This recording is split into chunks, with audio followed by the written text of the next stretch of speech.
দেখি আমার ভাইরা।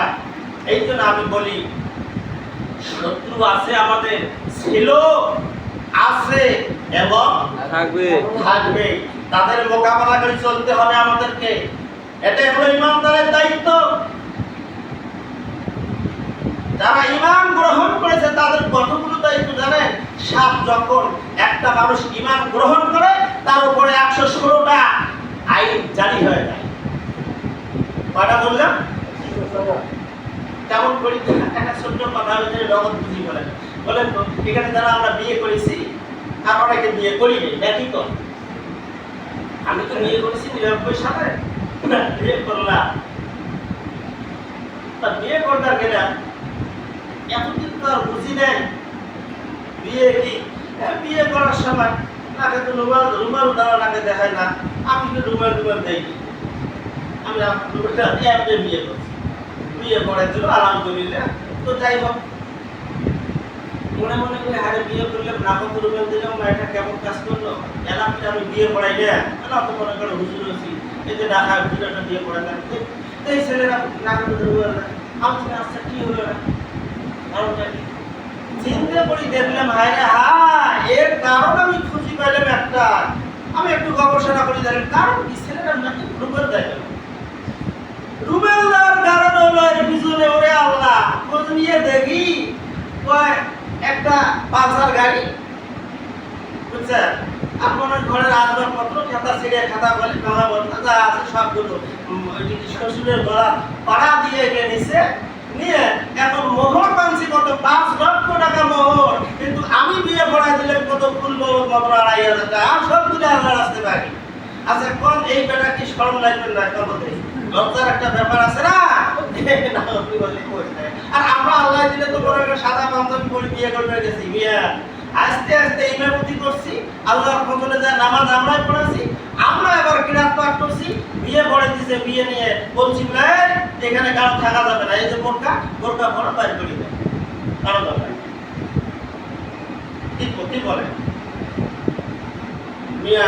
আপনারা বর যাবে বিয়ে করতে, সিট থেকে দাঁত, সেখানে কি একটা হাসি তুলবে, একটা পরে বক্ষ আগে পরে যা আছে মানে 3 সিঁদুরা উল্টি পড়বে, হায় রে হায় জামাই এত সুন্দর দাঁত ঝিকঝিকি, আমি দাঁত কাটি সর ভাবনা করতে, এটা সব লজ্জার কথা আছে না? তো যাই হোক, আমি উল্লেখ কথা বলবো না, আমি যে কথাটা বলছি আচ্ছা বলে আলহামদুলিল্লাহ বলছি। ওই জায়গার মধ্যে যতক্ষণ আলহামদুলিল্লাহ কইনি ততক্ষণ আমার কয় পাওয়া ছিল কত দেখি? আলহামদুলিল্লাহ করার সাথে কয় পাওয়া ছিল? তারপরে কয়েকদিন পরে রিংটন, এটা রিংটন করে না দেন না, রিংটন কয় পাওয়া? 6 পাওয়া। আমরা কবুল করছি কয় পাওয়া? আলহামদুলিল্লাহ কয়টা কথা বলছি? আমি কথা বলাবো না, বোঝার জন্য যে কথাটা বলবো সেটা আমি সামনে যাই, সেটি হলো তাহলে আপনি একবার আলহামদুলিল্লাহ বলার সঙ্গে সঙ্গে আপনার হলো 4 পা, 2 পা ভারত পড়বিকে, কয়েকদিন পরে হলো 6 পা আর 2টে বাড়ি। আরে বাবা কি বাড়িতে আছে এতগুলো সংখ্যা দেয় না? যদি একবার আলহামদুলিল্লাহ করতে মনে রাখেন, যারা ঈমান গ্রহণ করেছেন, একবার এই পরিচয় ঈমান নিয়েছেন, তাদের জন্য 116টা আইন জারি হয়েছে। সুবহানাল্লাহ পড়েন, সবাই পড়েন। 116টা আইন। আমার প্রিয় ভাইরা, আমার আরেকটু কথা আছে, সে কথা হলো, এই কথাগুলো তো হবে ইনশাআল্লাহ। তবে আরেকটু কথা, এই যে মসজিদের মধ্যে যে আমরা আছি, মসজিদে কিছু আনুষঙ্গিক কাজ আছে না? বলেন তো শুনিয়ে, কোনো ভূমিকা ছাড়া, কোনো ভূমিকা নাই, সোজাসুজি কথা। আল্লাহর ঘর নাকি তো অনেকে আল্লাহর ঘর আল্লাহ ছাড়া, আলহামদুলিল্লাহ এই মেয়ে আল্লাহর ঘর আল্লাহ ছাড়া। আমাদের সঙ্গে মতারক্ত আছে, যেমন আছে আমার কাছে। কিভাবে জানেন? আল্লাহর ঘর আল্লাহ চালাবে, আল্লাহর ঘর আল্লাহর বান্দায় চালাবে। আল্লাহ আসি জমিনে কাজ করে, এই জন্য দায়িত্ব দিয়েছে আল্লাহ। ওয়াইদ ক্বালা রাব্বুকা লিল মালাইকাতি ইন্নী জাইলুন ফিল আরদি খলিফা। এই মিয়া, আল্লাহ আসি কি জমিনে কাজ করতে না? আল্লাহ মসজিদ তো তুলি দিবে? আল্লাহ কি মসজিদের কাজ ফাউন্ডেশন লাগাই দেবে? না আল্লাহর বান্দা করবে? যদি আল্লাহর বান্দাই করে, এই জন্য বলছি দায়িত্ব তো আল্লাহ আমাদের দিয়ে দিয়েছে। তাহলে মসজিদের যে আসবাবপত্র, বিভিন্ন সমস্যাগুলো, এগুলি দেখাশোনা কে করবে বলেন? আমি একদিন বলছি আমাকে, হুজুর তোমরা এত বক্তব্য দেন, তোমরা কিসের কারণে? তো আল্লাহর ঘর আল্লাহ আছে, দেখছেন কিভাবে ঠিক সোজা সোজা রাস্তা কোনটা। তাহলে এখন আসেন, আল্লাহ দায়িত্ব দিয়েছে আমাদেরকে, এ ঘর আমাদের পরিচালনা করতে হবে। এখন বলেন তো দেখি, ফ্যানগুলো যদি সবগুলো বন্ধ থাকে ঘরটা কেমন লাগবে বলেন?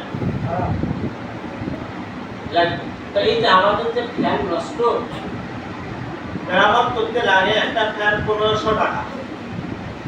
এই 1500 টাকা যে লাগবে, এই 1500 টাকা আমাদের এই সমাজের মধ্যে যারা আছি, যারা দান করবে তাদের সব টাকা হবে নাকি ফালাহু আশরু আমসালিহা, একের বদলে আল্লাহ কত দেয়? 10 দিয়ে দেয়। একের বদলে কত? 10 দিয়ে দেয়। তাহলে 10 টাকা দিলে আল্লাহ 10 গুণ বাড়ায় দেবে। আর মহান আল্লাহ রাব্বুল আলামিন আমার 1 টাকা দান করবেন 10 টাকা সওয়াব দিয়ে দেবে। 10 টাকা সওয়াব দিবে, 10 গুণ মর্যাদা বাড়ায় দেবে। আপনাদের 10 গুণ মর্যাদা আল্লাহ বাড়ায় দেবে। তো যাই হোক, এই জন্য আমি সরাসরি ভাবে যে কথাটা বলতে চাচ্ছি সেটি হলো, আমাদের 1500 টাকা লাগবে। এই 1500 টাকা আবার আকুল আবেদন, আমরা এখান থেকে 1500 টাকা 15টা লোক দিয়ে হয়ে যায়। এত মানুষের দরকার আছে, খামাখা চিল্লে আল্লাহ বলেন তো দেখি। আমি 100 টাকা দেবো আলহামদুলিল্লাহ, আপনারা কে কে দিবেন দেন তো। আমি 100 টাকা দিলেন, আপনারা দেন, কে কে দিবেন? দেরি করেন না, দেরি করেন, এখন কালেকশন নয়, আপনার ফ্যানটা ঠিক করা লাগে, খুব সমস্যা। ওইটা আমাদের ইডিও সাহেব, আমার নানুর সাহেবের ওখানে ওই ফ্যানটাই নষ্ট হয়েছিল, মানে এমন সমস্যা না। এখন তো লাগাচ্ছি ভাইজা, কিন্তু টাকাটা তো লাগবে না। ওরা মাদ্রাসা এখন আপাতত দেওয়া হয়েছে, একদম মনে করেন আমার প্রভাবশালী ব্যক্তি আর আমার ভাই 100 টাকা, আমার 100 টাকা না তো কে নেবে না?